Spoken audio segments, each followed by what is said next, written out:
A very good evening, guys. A very good evening. My name is Saurav, and today we are here.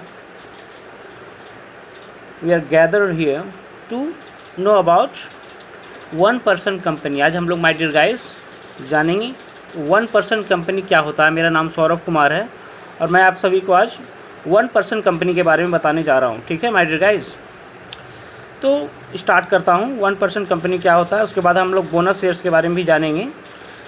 One person company एक प्रकार की private company होती है. मैं आपको सबसे पहले ये बताना चाहूँगा कि one person company is a type of private company. पिछली वीडियो में मैंने आपको बताया कि प्राइवेट और पब्लिक कंपनीज़ में क्या डिफरेंस होता है. अब इस वीडियो में मैं आपको बताऊंगा वन पर्सन कंपनी क्या होता है. ठीक है, तो वन पर्सन कंपनी सबसे पहले मैं आपको बताऊंगा कि one person company is a type of private company. ठीक है, वन पर्सन कंपनी आपको नाम से ही समझ में आ रहा होगा कि ये एक ऐसी कंपनी होती है जिसमें ओनली वन मेंबर होता है, एक ही मेंबर होता है. ठीक है, तो अकॉर्डिंग टू अब सेक्शन वाइज मैं बता देता हूँ आपको. According to section 2 sub section 62, one person company is a type of company which has only one person as a member. एक ही मेंबर होता है इस कंपनी का, वन पर्सन कंपनी. ठीक है, वन पर्सन कंपनी एक ऐसी कंपनी है जिसका सिर्फ एक ही मेंबर होता है, वही ओनर होता है, वही डायरेक्टर होता है, वही कंपनी चलाता है. ठीक है, इसमें सिर्फ एक ही मेंबर होता है. इसकी खासियत यही है कि वन पर्सन कंपनी की ओनली वन मेंबर ही होता है. ठीक है, तो वन पर्सन कंपनी की सेक्शन वाइज मैंने आपको डेफिनेशन बताया. According to section 2 sub section 62, one person company is a type of company where there is only one person as a member.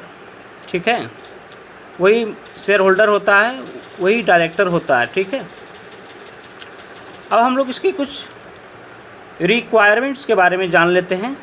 इसकी क्या क्या रिक्वायरमेंट्स होती है, वन पर्सन कंपनी को कौन इस्टेब्लिश कर सकता है, क्या क्या क्राइटेरियाज हैं इसकी इस्टेब्लिशमेंट में. ठीक है, तो वन पर्सन कंपनी जो है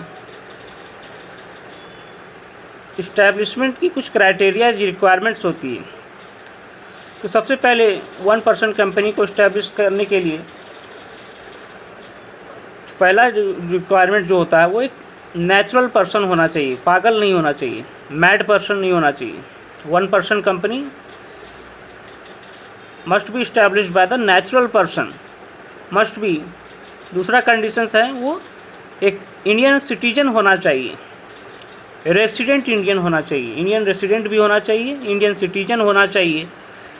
ठीक है, इंडियन सिटीजन होना चाहिए, रेसिडेंट इंडियन रेसिडेंट होना चाहिए, और must be a natural person.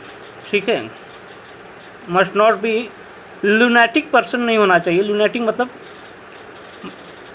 Absent mind, पागल आदमी नहीं होना चाहिए. ठीक है, आपको मैं समझाने का प्रयास कर रहा हूँ. अब दूसरा जो कंडीशंस है वो है कि एक पर्सन सिर्फ एक ही ओपीसी चला सकता है. One person can run only one OPC. One person company, एक पर्सन एक ही ओपीसी चला सकता है, वन पर्सन कंपनी. और एक पर्सन सिर्फ ओनली वन पर्सन, जो तीसरी कंडीशंस है, और एक पर्सन सिर्फ एक ही ओपीसी का नॉमिनी बन सकता है. बाय चांस अगर नॉमिनी भी ज़रूरी है. अगर मान लीजिए उस नेचुरल पर्सन, एक पर्टिकुलर पर्सन की डेथ हो जाती है, तो उस कंडीशंस में वो अपने ओनरशिप को नॉमिनीज़ को ट्रांसफ़र कर सकता है. सिर्फ only one person and one nominee must be required. ठीक है, एक पर्सन होना चाहिए और एक पर्सन एक ही ओपीसी चला सकता है, और एक पर्सन एक ओपीसी का मेंबर हो सकता है. ठीक है, एक पर्सन एक ही ओपीसी का मेंबर हो सकता है और नॉमिनी हो सकता है. ठीक है, क्लियर। अब जो है शेयर कैपिटल जो होना चाहिए वो 50 लाख से ज़्यादा नहीं होना चाहिए टू इस्टेब्लिश 1% कंपनी इस्टेब्लिश करने के लिए आपका जो शेयर कैपिटल होना चाहिए वो 50 लाख से ज़्यादा नहीं होना चाहिए, और जो एनुअल टर्नओवर होती है वो 2 करोड़ रुपीज़ से ज़्यादा नहीं होनी चाहिए, ठीक है। 2 crore rupees, 2 crore. Annual turnover must be not exceed 2 crore annual turnover, ठीक है। एनुअल टर्नओवर मतलब एनुअल सेल्स, टर्नओवर का मतलब होता है सेल्स, समझ में आ रहा है। तो मैंने आपको कंडीशंस बताया है कि इंडियन सिटीजन होना चाहिए, must not be A lunatic person, lunatic मतलब पागल आदमी नहीं होना चाहिए, इंडियन सिटीजन होना चाहिए और रेसिडेंट इंडियन होना चाहिए, ठीक है। और इसका जो कैपिटल होना चाहिए वो 50 लाख से ज़्यादा नहीं होना चाहिए।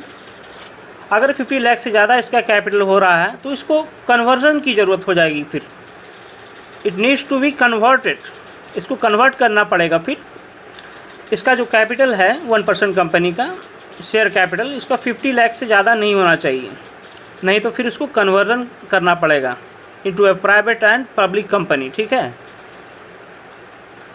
और हमने बताया कि एक 1% कंपनी का एक ही नॉमिनी होता है, ठीक है। एक ओपीसी में एक मेंबर होता है और एक नॉमिनी होता है, ठीक है। अगर बाय चांस अगर उस नेचुरल पर्सन की डेथ हो जाती है तो वो नॉमिनी फिर उस ओपीसी को रन करेगा, और एक ओपीसी का एक ही नॉमिनी होता है और एक मेंबर भी एक ही होता है, ठीक है। क्लियर। तो आपको ओपीसी समझ में आ गया होगा कि ओपीसी क्या होता है। अब हम लोग जानेंगे my dear guys bonus shares क्या होता है, ठीक है। बोनस शेयर एक ऐसा शेयर्स होता है जो कंपनी अपने एम्प्लॉयज़ को फ्री ऑफ कॉस्ट डिस्ट्रीब्यूट कर देती है, ठीक है, फ्री ऑफ कॉस्ट। एक ऐसा शेयर्स होता है जो कंपनी अपने एम्प्लॉयज़ को फ्री ऑफ कॉस्ट बांट देती है, ठीक है। बोनस शेयर्स, नाम से ही समझ में आ रहा होगा कि बोनस, ठीक है। बोनस शेयर्स वो additional extra capital extra shares होते हैं जो कंपनी इशू करती है अपनी एम्प्लॉयज़ को, ठीक है, अपने एग्जिस्टिंग एम्प्लॉयज़ को, एग्जिस्टिंग शेयर होल्डर्स को। क्लियर। अपने एग्जिस्टिंग शेयर होल्डर्स को सिर्फ बोनस शेयर्स इशू किया जाता है, ठीक है। बोनस शेयर एक ऐसा शेयर होता है जो कंपनी अपने एम्प्लॉयज़ को इशू करती है फ्री ऑफ कॉस्ट, ठीक है। एडिशनल शेयर्स होते हैं ये, एडिशनल शेयर्स, एक्स्ट्रा शेयर्स जो free of cost company issue करती है। समझ में आ गया होगा my dear guys. Thanks a lot. Okay, lots of thanks to you.